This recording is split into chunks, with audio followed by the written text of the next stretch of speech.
I've managed security budgets in the millions, and if you gave me a 20-person company, zero new dollars, and 1 week to make it meaningfully safer, these are the 7 tools I'd install first. Not the fanciest tools, not the ones with the best conference booth, the ones that cover the most risk for the least money. Because here's the secret security vendors do not love saying out loud. A lot of the basics are already free. Some of them are free because governments paid for them. Some are free because giant tech companies already built them. Some are free because open source people are doing heroic work. The problem is, most businesses either don't know they exist or they install them halfway and call it done. Quick note, this is not the settings video. That one was about the free setup changes I'd make inside of Microsoft, Google, browsers, and devices. This video is the tools stack, 7 named tools I'd actually put into a small business. Let's go in the order I'd install them. Number 1, Bitwarden. This is the boring tool that fixes a shocking amount of real-world risk. Bitwarden is a password manager. It gives every person a place to store long, unique passwords instead of saving them in a browser, reusing them across 10 websites, or keeping them in a spreadsheet called Passwords Final. What does it replace? For a lot of small teams, it replaces the first layer of a paid password management rollout. Now, fair caveat. If you want to centralize business policies, reporting, onboarding, offboarding, and enforcement, those are paid business features. But if the choice is between everyone keeps reusing passwords and everyone has a real password manager today, the free tier is still a huge win. The 60-second setup is simple. Create a Bitwarden account, install the browser extension, import any saved browser passwords, then start changing your most important passwords first. Email, banking, payroll, accounting, domain registrar, website hosting, and admin accounts. When you create a new password, do not make one up. Let Bitwarden generate it. 20 characters or more, random, unique, never reused. The mistake most people make is installing it for themselves and calling the company protected. That is not protection, that is a hobby. Make it part of onboarding. Make it part of offboarding. Tell the team if it touches any company data, it goes in the password manager. And if you need central control, that is the point where paying for a business plan is worth discussing. Number 2, built-in MFA everywhere, plus an authenticator app. MFA means multi-factor authentication. In plain English, a password alone should not be enough to get into your business. This replaces the old school idea that you need an expensive hardware token program before you can take login security seriously.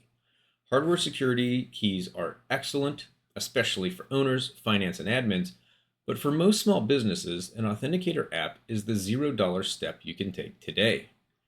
Here's the 60-second demo. Open your most important accounts. Go to Security, find two-step verification, two-factor authentication, or MFA. Choose Authenticator app.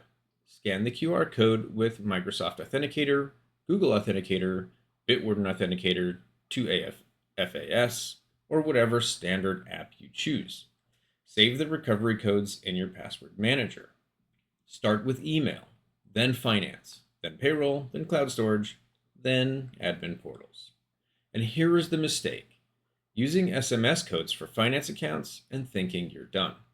SMS is better than nothing, but it is not where I want your bank, payroll, or domain registrar protected. Phone numbers get ported, phones get stolen, help desks get tricked.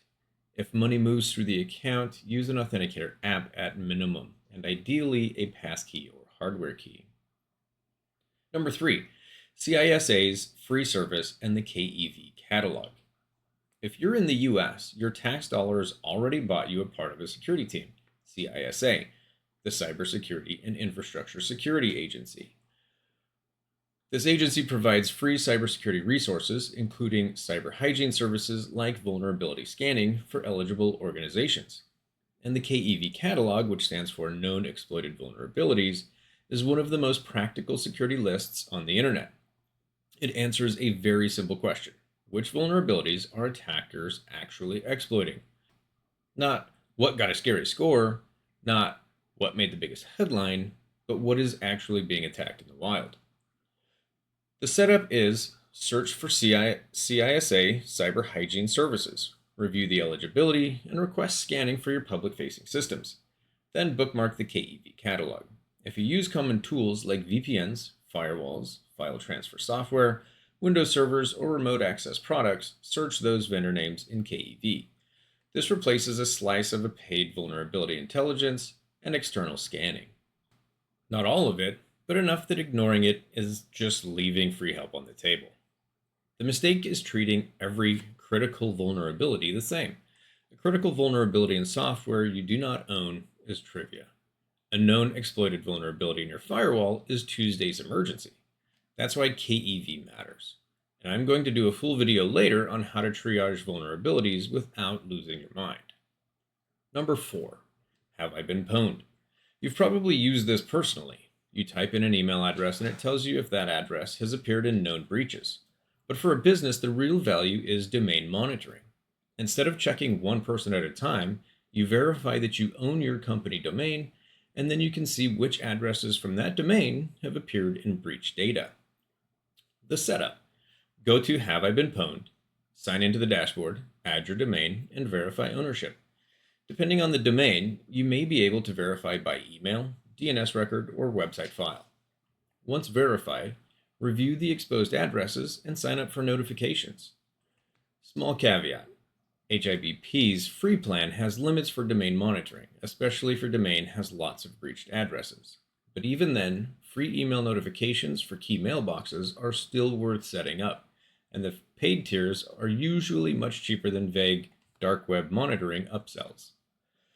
What does this replace? The first layer of breach alerting. A lot of expensive security packages basically tell you, hey, your email showed up in a breach.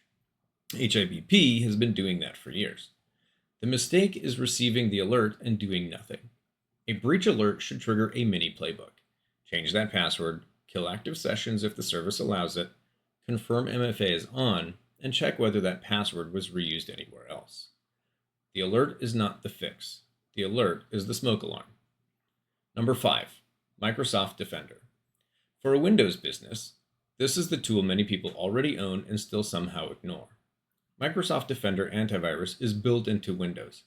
If you're on Microsoft 365 Business Premium, Defender for Business is included and gives you more endpoint security capability, centralized visibility, attack surface reduction, endpoint detection and response, and security recommendations. So this one is not always free in the sense of go download anything. It is often $0 additional because you already paid for Windows or Microsoft M365 and haven't turned the thing on properly. The 60-second check.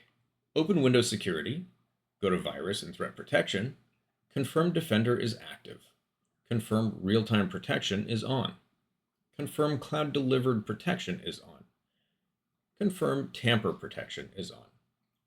If you have Defender for Business, go into the Microsoft 365 Defender portal and check whether every device is actually onboarded. Not licensed, not we think so, onboarded. This replaces a lot of the cheap third-party antivirus spend I see in small businesses. The mistake is buying another antivirus tool that disables Defender, fights with it, or puts it into passive mode, and then assuming more logos means more safety. Endpoint security is not Pokemon. You do not need to collect them all. Pick the one you already have, configure it correctly, and make sure someone is looking at the alerts. Number 6, uBlock Origin, or uBlock Origin Lite, depending on the browser. This one sounds too simple, so people underestimate it. A serious amount of malware still starts in the browser. Malicious ads, fake download buttons, sketchy pop-ups, poisoned search results, and tracking scripts that make the web slower and noisier than it needs to be. uBlock Origin is a free, open-source content blocker. On Firefox, the full uBlock Origin is still the clean recommendation. On Chrome, because of browser extension changes, many users will need uBlock Origin Lite instead. The exact deployment depends on your browser fleet. The setup. Choose the right version for your browser, install it, and then deploy it with your browser's admin tools so users are not individually guessing. Chrome admin, Edge policies, Firefox enterprise policies, group policy, or Intune. Whatever you use, make it standard. What does it replace? For small teams, it replaces the first layer of web filtering appliances. Not the whole thing. I'm not pretending a browser extension is an enterprise secured web gateway. But if your team is 20 people and your current web filter is good luck out there, this is a massive improvement. The mistake is letting everyone install whatever ad blocker has the shiniest icon. Use the real project. Lock it in. Keep the defaults unless you know what you're changing. Number 7, a hardened free backup. I don't care if it's Veeam Agent Free, Veeam Community Edition for a small environment, OneDrive versioning, Google Drive version history, Dropbox rewind, or built-in cloud retention. Pick something, configure it, test it. Backups are the tool that replace nothing and prevent everything. A password manager helps prevent account takeover. MFA helps prevent logins. Defender helps prevent malware. uBlock helps prevent drive-by nonsense. Backups are what save you when all of that fails anyway. The 60-second demo is not turn backup on. That is only half a demo. The demo is choose one critical file, back it up, delete it or rename it, and restore it to a test folder. If you cannot restore a file while calm, you will not magically restore the whole company while panicking. For laptops, Veeam Agent Free can back up to an external drive or network share. For cloud documents, make sure version history and retention are enabled. For anything mission critical, you want at least one copy that ransomware cannot instantly encrypt or delete. The mistake is confusing sync with backup. If ransomware encrypts your synced folder, sync may obediently sync the encrypted files everywhere. If someone deletes a folder, sync may helpfully delete it everywhere. Versioning and restore testing are what make it a backup. So that's the $0 security stack. Bitwarden for passwords, MFA for logins, CISA for free scanning and real-world vulnerability prioritization, Have I Been Pwned for breach visibility, Microsoft Defender for endpoint protection you may already own, uBlock Origin for browser risk, and backups for when reality gets a vote. Here's the pattern. Free covers the basics brilliantly. What free does not buy you is judgment. Free does not tell you what to do first. Free does not tell you whether the tool is configured correctly. Free does not chase the person who never enrolled. Free does not explain whether an alert matters or whether it's noise. That is the part companies pay for. Here is the action list. Do not install all 7 today. That is how good intentions become half-configured messes. Today, install number 1 and number 2 company-wide, password manager and MFA. That alone changes your risk profile. Then put 1 hour on the calendar this Friday for Have I Been Pwned and backups. Verify your domain, check your exposed accounts, then test 1 restore. After that, do 1 tool per week. CISA 1 week, Defender the next. uBlock after that. Security does not fail because small businesses are stupid. It fails because everything feels urgent, so nothing gets finished. Finish 1 layer at a time. If you want someone with enterprise scars to set the priorities for you, that's what we do at VISO Group. Security leadership without the full-time hire. Go to viso.group with the link below. And if you haven't watched the audit video or the $0 settings video yet, those are the 2 I'd watch next. This video gave you the tools. Those videos help you figure out what to fix first and what switches to turn on. Don't forget to subscribe, and we'll see you in the next one.